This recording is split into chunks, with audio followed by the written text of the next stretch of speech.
Hey everyone, Matt here from the Plastic Canvas and welcome to the first video in this brand new painting series. Today we're starting to paint Trudvang Legends and we're kicking it off with the Draugrs. Or Draugrs? I don't really know, but whatever you call them, they're the skeleton warriors that you'll face in this adventure and exploration game from Simon Games. So, semi-recently, I put up a poll on YouTube to find out which game you'd like to see painted next, and as you can see, Oathsworn was the runaway winner. So naturally, I completely ignored it and went with something different. One of the perks of having your own channel, I guess. No, I haven't ignored it. Oathsworn will definitely be the next game that I do because I'm busting to paint those minis.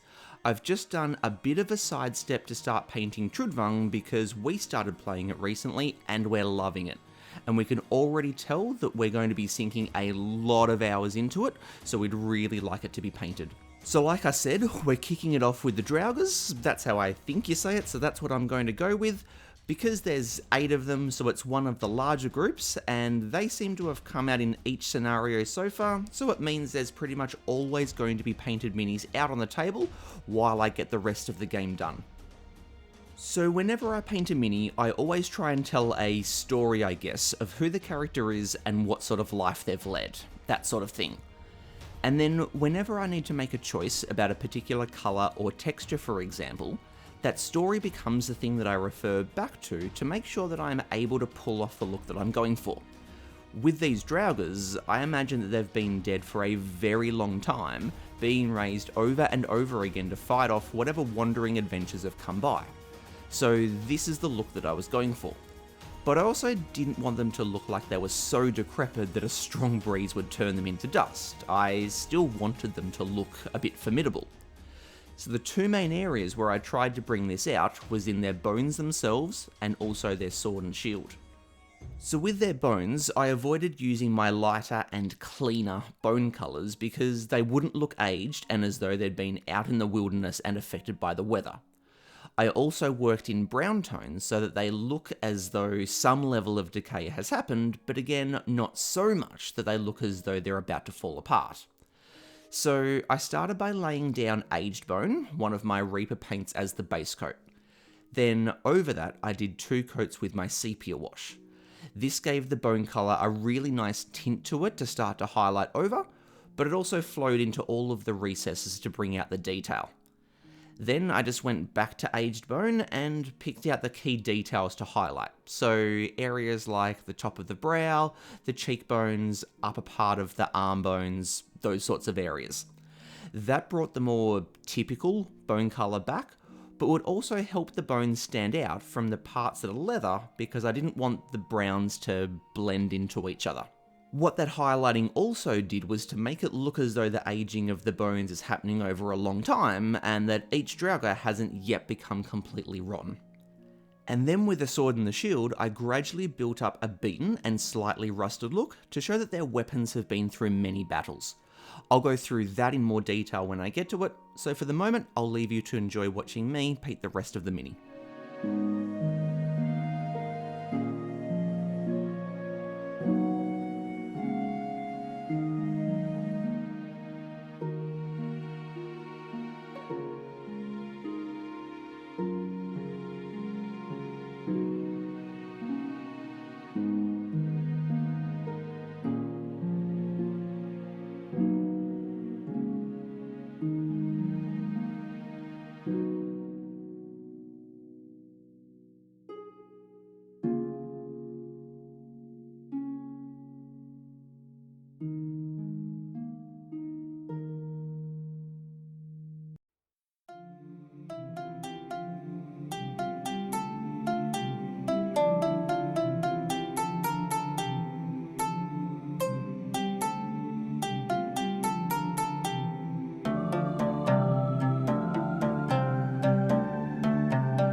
So now I'm starting to work on the sword and shield.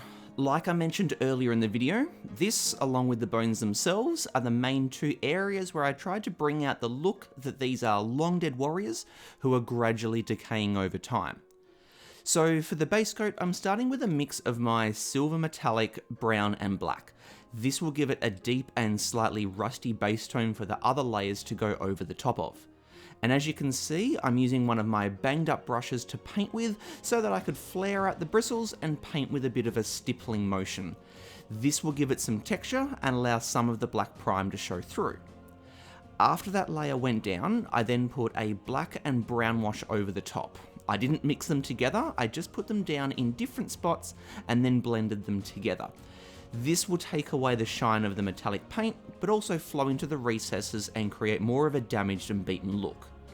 Then once that was dry, I used the same stippling motion to add the next layer. This is the same mix as the base coat, but without the black. This allows more of the metallic paint to come through, but also keeps that slightly rusted tone.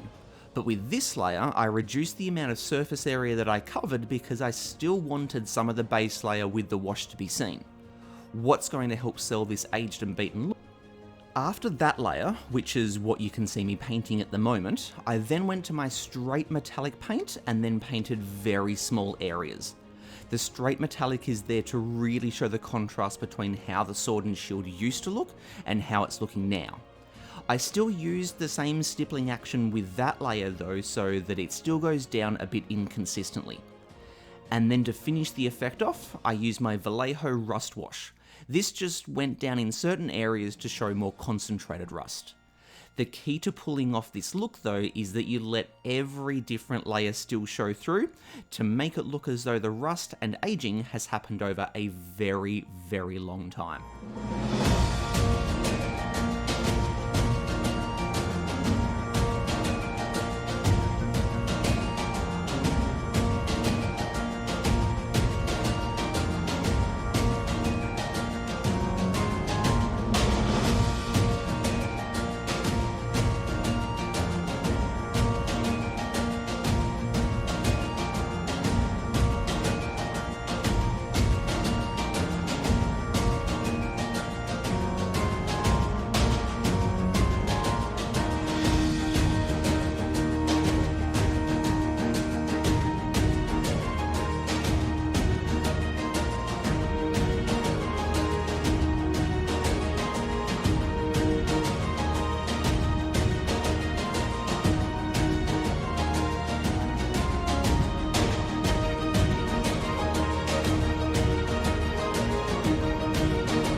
Alright, so as I add the last couple of details to the base, the Draugrs are done.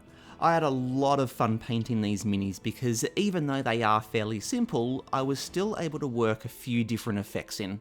And it's not often that I get to paint the same mini 8 times, so it meant that I was able to keep practicing the different textures that I was going for.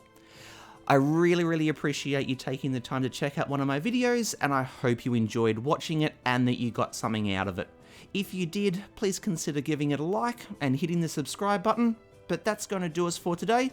So until next time, this is Matt from the Plastic Canvas signing out. Happy painting everyone, cheers.